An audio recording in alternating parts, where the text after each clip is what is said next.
Asymmetrical warfare. All right, good afternoon.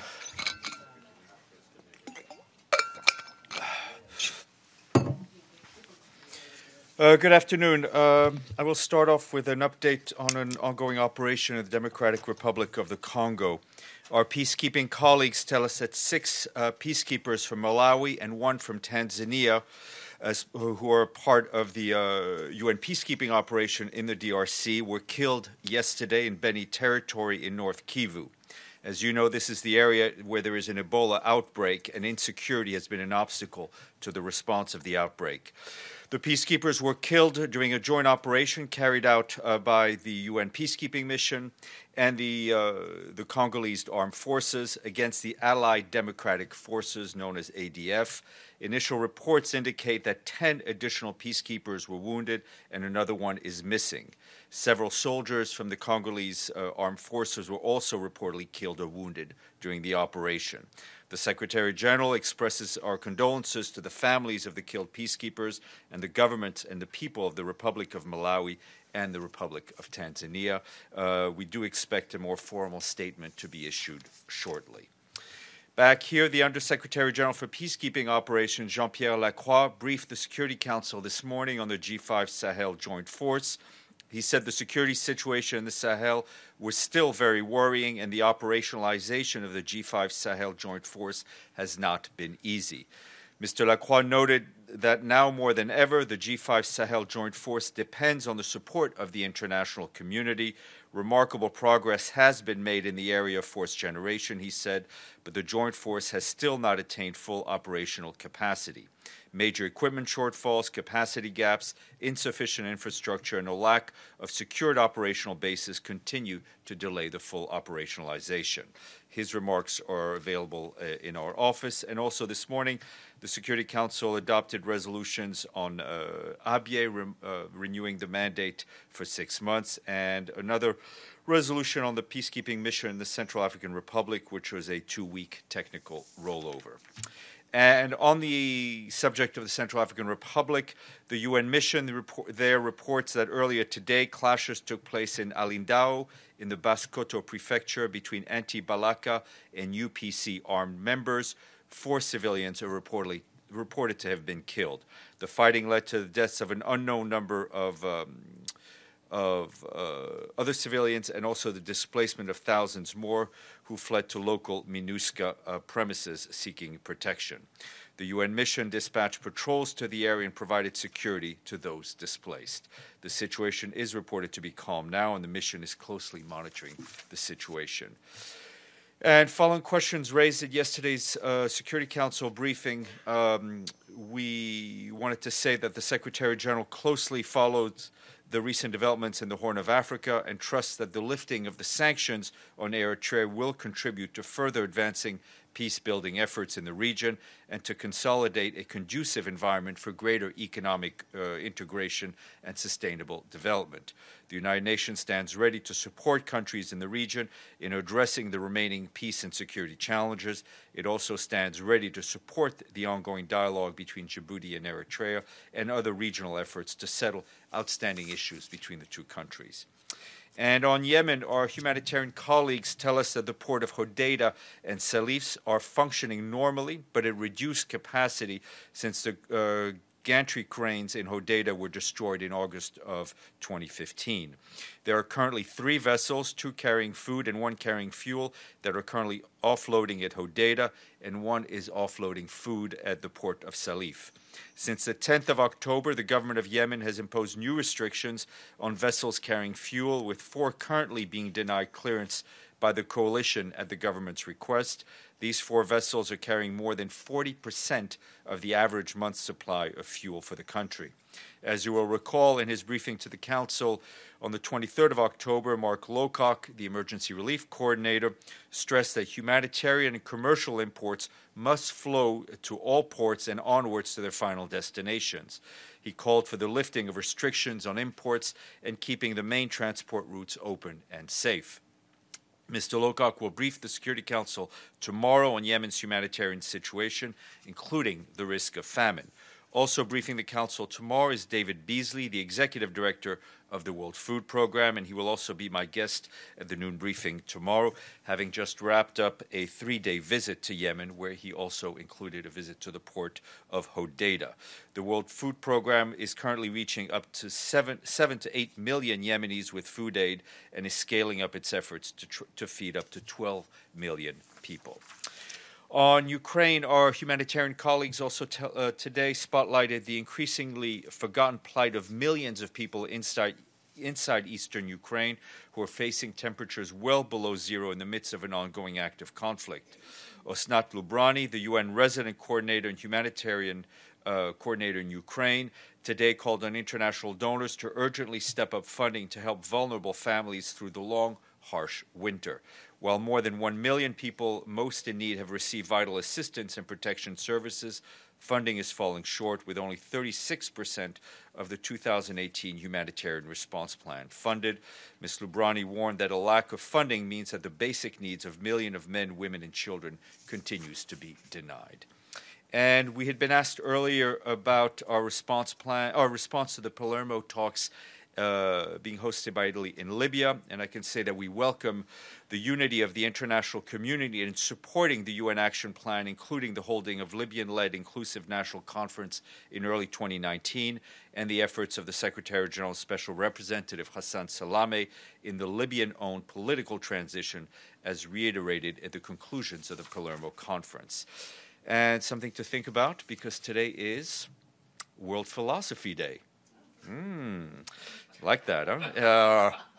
I had worse jokes, but I'll save them. In Paris, UNESCO is having 3 days of events to mark the day. These include a night of philosophy at the organization's headquarters, in which philosophers, artists, and the general public exchange ideas, a discussion about Barbara Cassin, initiator of the International Network of Women Philosophers, and a presentation of recently digitized philosophy archived. Or as I like to say, I brief, therefore I am. Sorry. Which leads me to the next one, which tomorrow is the International Day of Tolerance. No, sorry. Yeah, tomorrow, 11 o'clock in the ECOSOC chamber, there will be a screening of short films from YouTube's 2018 Creators for Change program, a panel discussion on tolerance, and the 70th anniversary of the Universal Declaration of Human Rights, as well as a musical performance. At a time when the internet is criticized for fueling division and distrust, the event seeks to demonstrate how it can be used to create positive social impact.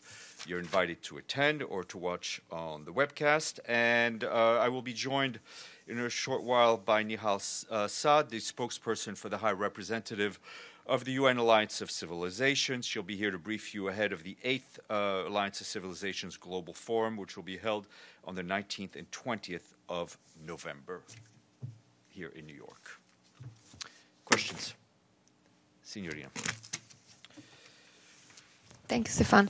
Does SG has any comment on the announcement from Riyadh that 11 people have been indicted for the killing of Amal Khashoggi? Well, we're obviously continuing to follow this situation closely, and we will want to see all of the people who are who were involved in this atrocious murder to be brought to justice. Follow up, Steph? Yep. Has the SG received any kind of request from Turkey for a UN-led investigation into this? No, we saw the press reports that something may be coming. We have not received anything, and as we have said, the Secretary General would need a mandate from an international UN legislative body to proceed with an international investigation. Yep. Another follow-up on that, Stéphane. Would you take the call by the Turkish foreign minister for an international investigation into consideration? I know the UN has been waiting for a request, but... as I said, we've seen the press reports. We've not received anything in writing, so I would want to react till we have received something. Another follow-up on this. Did the Secretary General has any opinion about the request of the 5 death penalties? I'm sorry? In the Khashoggi case, the Secretary General's position on the death penalty is clear, is that he stands firmly against it. Yes, Luke. Thanks. I'm curious if the SG has seen these reports that 15 ambassadors in China have requested to meet with the leader of Xinjiang province in the west about the Uyghur situation there. Does the UN have any access to this province? Sorry, no. I know you're not laughing about. No, I'm not laughing about that at all. No, I haven't seen that. So, yes, James. The death of the peacekeepers, you said, was in an operation. Can you tell us what the UN was doing at the time?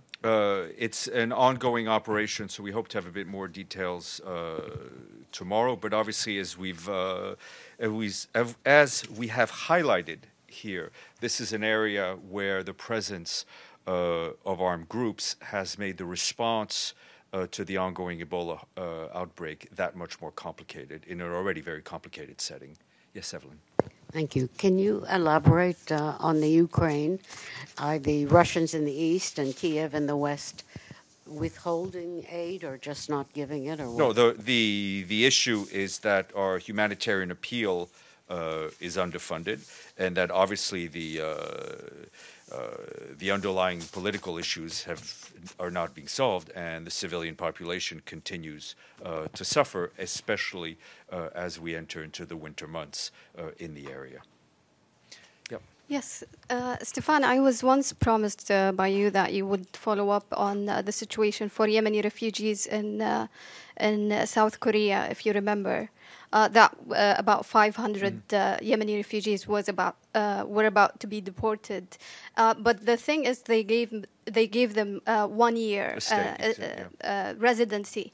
So I wonder, what is the UN position from having these refugees from the world's worst humanitarian crisis? There are also other cases of the Dublin regulation affecting other Yemeni refugees in around Europe. For example, in Sweden, there is a Yemeni journalist called Hind al-Iryani. Her case is she's threatened to be deported back to the original country because of the Dublin regulation. What's the UN position on that? I don't have details on the specific cases you mentioned, but obviously this is an issue that UNHCR follows closely, notably the one in the Republic of Korea. I think it's good that these people who are seeking shelter and fleeing violence have been given an extra year, but this is something that our UNHCR colleagues are following, and I'll see if I can get you more information. Just last question. Regarding Hodeidah, there is a pause in the battle there, and I can see that the UN is doing a lot of pressure on that. Does that mean that the hostilities there are going to end? Well,